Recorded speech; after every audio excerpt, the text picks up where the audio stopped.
Hi guys, price Lord.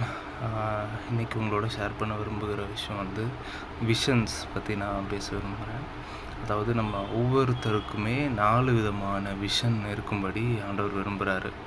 So அது என்னென்ன மாதிரியான விஷன் அப்படின்னு பார்த்தீங்கன்னா, ஃபஸ்ட்டு வந்து நம்மளுடைய இன்சைட் அப்படின்னு சொல்லுவாங்க. அதாவது கடந்த காலத்தில் இருந்து நம்மளுடைய பாஸ்ட்லேருந்து நம்ம என்னென்ன விஷயங்களை கற்றுக்கொண்டு இருக்கிறோம், ஆண்டவர் நமக்கு என்னென்ன விஷயங்களை வெளிப்படுத்தி இருக்கிறார், இதெல்லாம் சொல்லியிருக்கார் அப்படின்னு சொல்கிறது.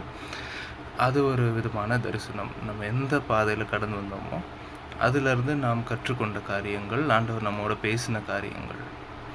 ரெண்டாவது ஃபார்வர்ட் விஷன். அதாவது எதை நோக்கி நம்மளை ஆண்டவர் நடத்துகிறார், எந்த பர்பஸ்க்காக ஆண்டவர் நம்மளை நடத்துகிறார், நம்மளை குறித்து என்ன செய்ய வைத்திருக்கிறார் அப்படின்னு சொல்லி நமக்கு ஒரு விஷனை ஆண்டவர் தர விரும்புகிறார்.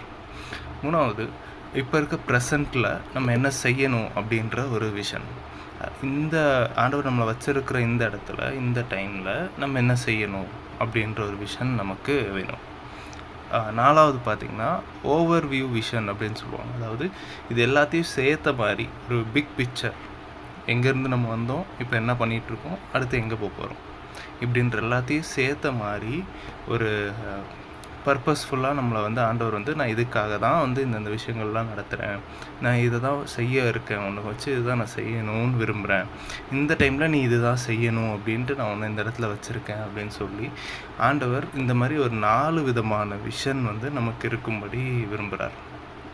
சங்கீதம், பழைய ஏற்பாட்டில், பைபிள் பழைய ஏற்பாட்டில் சங்கீதம் என்ற புக்கில் வந்து 19வது அதிகாரம் 8ஆம் வசனத்தை பார்த்திங்கன்னா, கர்த்தருடைய கற்பனைகள் நம்முடைய கண்களை தெளிவாக்குகிறது அப்படின்னு சொல்லி வசனம் சொல்லுது. அது எதை பற்றி சொல்லுதுன்னா, நம்மளுடைய மைண்டை பற்றி தான். ஸோ நம்ம மைண்டில், நம்ம ஸ்பிரிட்டில் இந்த விஷன்ஸ்லாம் வரணும் அப்படின்னு சொன்னால் நமக்கு கர்த்தருடைய வார்த்தை வேணும்.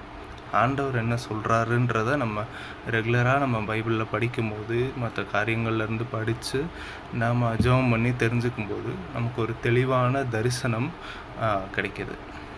ஸோ உங்களுக்கு இதை போல் ஒரு விஷன் இல்லை எனக்கும் இது மாதிரி ஒரு விஷன் வேணும் அப்படின்னா கண்டிப்பாக ஜெபம் பண்ணுங்கள், பைபிளை படிங்க, ஆண்டவர் உங்கள் கூட பேசும்படி வெயிட் பண்ணி காத்துருங்க. நிச்சயம் உங்களுக்கு ஒரு வசனத்தை கொடுத்து ஆண்டவர் பேச பேச என்ன ஆகும்னு பார்த்தீங்கன்னா உங்களுக்கு ஒரு தெளிவான விஷன் வந்து கிடைக்கும். God bless you.